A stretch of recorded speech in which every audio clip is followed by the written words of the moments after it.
प्रिय श्रोताओं, नमस्कार। साहित्य संवाद की इस कड़ी में फिर हम आप लोगों के बीच एक कहानी के साथ। कहानी लिखी है डॉक्टर रमेश पोखरियाल निशंक जी ने और कहानी का शीर्षक है कितना संघर्ष। और कभी उसकी संवेदना की याद आती है तो भाव विभोर हो उठता हूं। सच, श्वेता की जगह और कोई लड़की होती तो कभी की इस बची कुची संवेदना का गला घोंट दिया होता। इन चुभते कांटों के बीच भी वह अपनी संवेदना को बनाए हुए थी। या कोई कम बात थी? वह कांटों की सेज में परिस्थितियों को भी चुनौती देती हुई जीवन को किसी प्रकार आगे धकेल रही थी। इन विपरीत परिस्थितियों में भी उसका रात दिन जूझना किसी अग्नि परीक्षा से कम न था। एक ओर दरिद्रता का विशाप और दूसरी ओर परिवार का बड़ा होना। फिर पिताजी का बिना कुछ किए कमाए रात दिन शराब में डूबे रहना और घर में आकर मार पिटाई करना उसके लिए जीते जी मौत का विषय बन गया था। किंतु छोटे भाई बहन एवं मां के दायित्व को वह अपने ऊपर अच्छी प्रकार समझने लगी। तभी तो इन्हीं ढेर सारे संघर्षों के जीवन को मानकर उसने किसी प्रकार आगे बढ़ने का संकल्प लिया था। मुझे याद है कि कई बार वो निराश होकर टूट जाती थी और स्वाभाविक भी था उसका निराशा में गिर जाना। परंतु वह निराशा कैसी थी, कौन सी थी? इस घोर अंधेरी रात में भी अपनी दृढ़ता और कर्मठता को चीर देना चाहती थी। तभी तो वो कहती थी, निराशा तो मृत्यु है, इसने जीते जाते चलते फिरते न जाने कितने लोगों को ग्रस लिया है। इसे मैं कभी अपने पास तक नहीं फटकने दूंगी। आज एक लंबे समय के बाद उसी श्वेता का पत्र आया था। कितनी वेदना से भरा था उसका यह पत्र। रमेश भाई, समय और परिस्थितियों के थपेड़ों के बीच जिंदगी और मौत से जूझ रही हूं।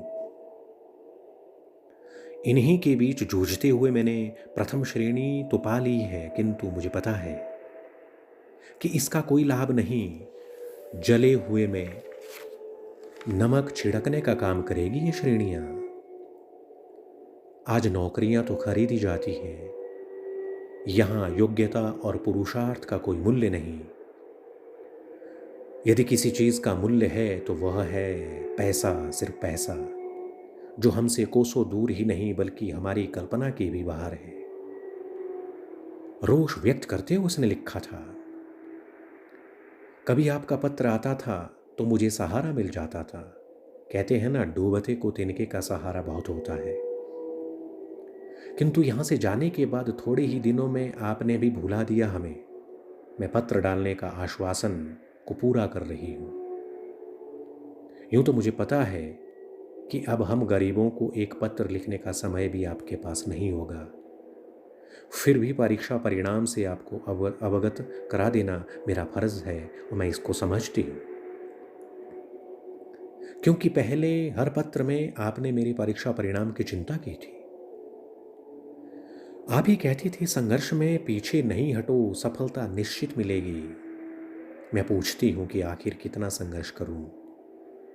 कहीं सफलता मिलने से पहले ही यह संघर्ष हमको ही न मिटा डाले। पत्र पढ़कर बिना चोट खाए गहरा घाव हो जाने का सा एहसास हुआ था मुझे।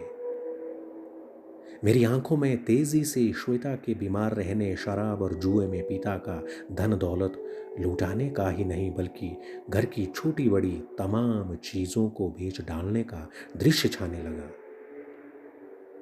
जब भी बच्चों ने उन्हें रोकने का प्रयास किया, उनके हाथ में जो भी आया उसी से बच्चों को मार मार कर रहू लुहान करना उनके लिए सामान्य सी बात हो गई थी।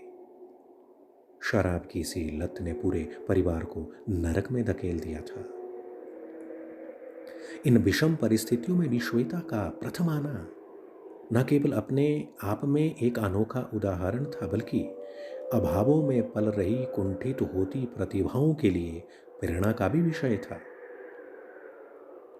श्वेता ने बाधा और विडंबनाओं की सभी श्रृंखलाओं को तोड़कर अपनी जैसी सैकड़ों लड़कियों को विश्वास दिला दिया था कि अभावों के कांटों में पलकर कड़वा से कड़वा घूंट पीते हुए अन्याय और अत्याचारों के पहाड़ों में पीसते रहने पर भी एक दिन सत्य की विजय अवश्य होती है और सफलता उसके चरण चूमती है। मेरा मन गदगद हो गया था, अतः बिना किसी विलंब के मैंने पत्र लिखना शुरू किया। श्वेता, तुम्हारी प्रथम श्रेणी पाने के समाचार को पढ़कर किसी अमूल्य निधि को पा जाने का एहसास कर रहा हूं। कुछ लिख नहीं सकता। इस खुशी को शब्दों में व्यक्त कर पाना मेरे लिए संभव नहीं। मेरी असीम बधाइयां स्वीकारो। तुम्हारे प्रगति पथ में मेरी जहां भी आवश्यकता पड़ेगी, मैं हर क्षण तत्पर रहूंगा। मेरी सहानुभूति, सहयोग एवं शुभकामनाएं सदा तुम्हारे साथ हैं। और हाँ, इस बात को कभी सपने में भी न भूलना कि सोना तप कर ही कुंदन कहलाता है और अग्नि परीक्षा के बाद भी उसे हथौड़े की मार से गुजरना पड़ता है। किंतु तब से आज तक एक लंबी अवधि बीत जाने के बाद भी श्वेता का पत्र ना आया था। और कौन सा पत्र मैंने डाला था उसे। अपनी अस्वस्थता का बोध भी तो मैं उसे नहीं करा पाया था, सिर्फ यही सोचकर कि श्वेता के दुख को कम करने की बजाय मैं उसके लिए और चिंता का विषय बनूं। यह उचित नहीं। लेकिन वह नाराज तो कम नहीं हुई होगी। संवेदनशील है ना, छोटी मोटी बातों को भी महसूस करती है। और फिर यह उसके लिए छोटी बात तो नहीं कि मैंने उसे पत्र ही नहीं डाला। न जाने किन किन समस्याओं से जूझ रही होगी श्वेता इस समय। मैं श्वेता के बारे में ही सोच रहा था कि अचानक किसी ने दरवाज़ा खटखटाया। मैंने दरवाज़ा खोला तो देखता हूं कि विनय खड़ा है। उसे देखकर मैं चौंक उठा। उसने नमस्ते किया तो मैंने उसे अपने सीने से लगा दिया था। तुम अकेले आए हो विनय? और कोई नहीं आया तुम्हारे साथ? घर में सब ठीक तो है ना? श्वेता कैसी है? नौकरी लगने के बाद तो उसने चिट्ठी तक नहीं डाली। पिताजी के तो वही हाल होंगे ना। तुम तो कम से कम एक चिट्ठी डाल देते कि तुम्हारी पढ़ाई कैसी चल रही है। आदि आदि ढेर सारी बातें एक ही श्वास में मैं विनय से पूछ बैठा था। लेकिन वह चुपचाप बैठा मेरी बातों को सुनता रहा। पहले तो वो सिर हिलाकर हाँ ना में जवाब देता रहा, किंतु जब मैंने उसे झकझोरा कि तुम चुप क्यों हो, मेरी बातों का जवाब क्यों नहीं देते, तो उसकी आंखों में आंसू छलक आए। दीदी बहुत बीमार है। 1 महीने अस्पताल में रहने के बाद कल उसे घर लाए हैं। अस्पताल में बेहोशी में आपको बहुत याद करती थी दीदी। माँ ने मुझे यहाँ की बस में बिठा दिया कि मैं आपको बुला कर ले आऊं। इससे पहले भी दीदी बहुत बीमार हुई थी। उस समय भी बड़ी मुश्किल से बच पाई।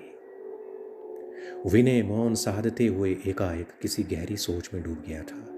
मैंने कहा, घबराने की कोई बात नहीं, सब ठीक हो जाएगा। अब तो ठीक है ना श्वेता? हाँ, अब तो थोड़ा बहुत ठीक है। पिताजी के बारे में तुमने कुछ नहीं बताया? उनका महीनों से कहीं अता पता नहीं। पिछली बार उन्होंने मकान मालिक से मिलकर घर का सारा सामान बाहर फेंकवा दिया था। मोहल्ले वाले नहीं होते तो हमें सड़कों पर दर दर भटकना पड़ता। पिताजी की बातों को याद कर वह एक बार फिर विफर विफर कर रो पड़ा। मैंने किसी प्रकार उसे समझा बुझा कर चुप कराया और दूसरे ही दिन हम पहली बस से उसके गांव चल दिए। श्वेता चारपाई पर लेटी थी। मुझे देखते ही उसकी आंखों में आंसू आ गए।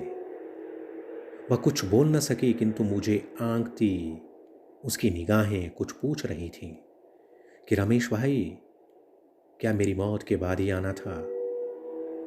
और फिर कुछ देर तक एकटक देखने के बाद उसकी आंखों से अश्रुधारा बह निकली।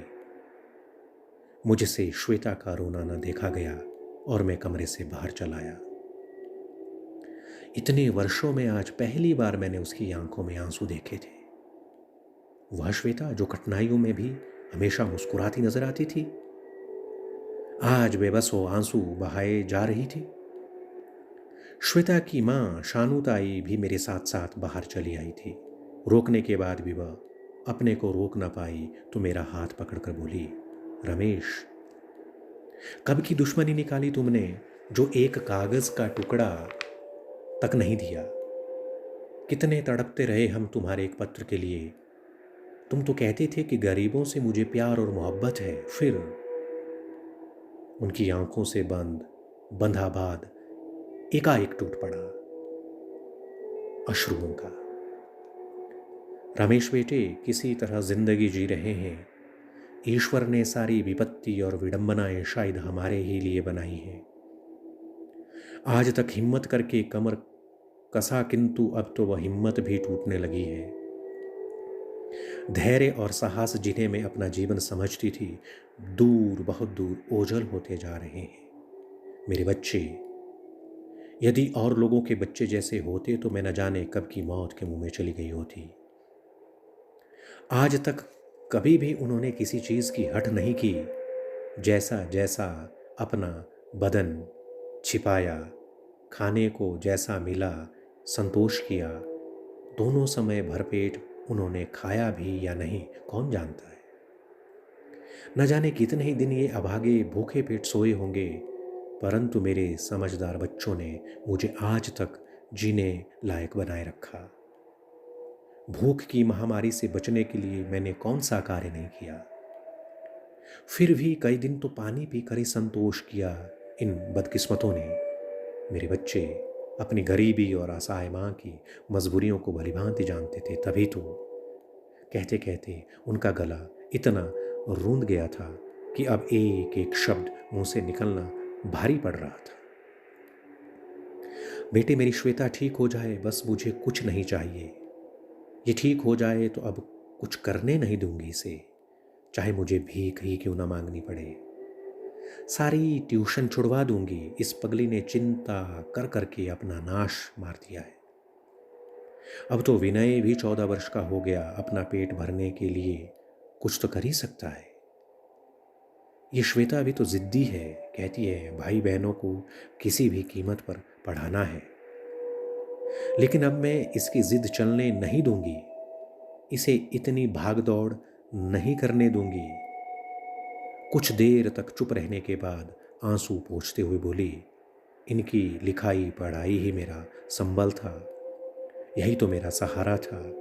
ये अपने पैरों पर खड़े हो जाते, बस यही एकमात्र तमन्ना थी मेरी, किंतु लगता है भगवान को यह भी मंजूर नहीं। वेदना से भरा उनका एक एक वाक्य मेरे कलेजे के टुकड़े टुकड़े किए जा रहा था। कुछ बोलने के नाम पर एक भी शब्द मेरे मुंह से न निकल पाया था। कहता भी क्या और कहने को मेरे पास बचा भी क्या था। मेरी वेदना ने आंसू बहाते हुए एक ही मूक उत्तर दिया था, अब चिंता की कोई बात नहीं। कष्ट और चरम संघर्ष का ये अंतिम चरण है, बस इसके बाद सब ठीक हो जाएगा। यकायक किसी शायर की पंक्तियां याद आ गई थी मुझे। सरखरू होता है इंसान आफतें सहने के बाद, रंग लाती है हीना पत्थर पे पिस जाने के बाद, पत्थर पे पिस जाने के बाद। ये थी डॉक्टर रमेश पोखरियाल निशंक जी की कहानी।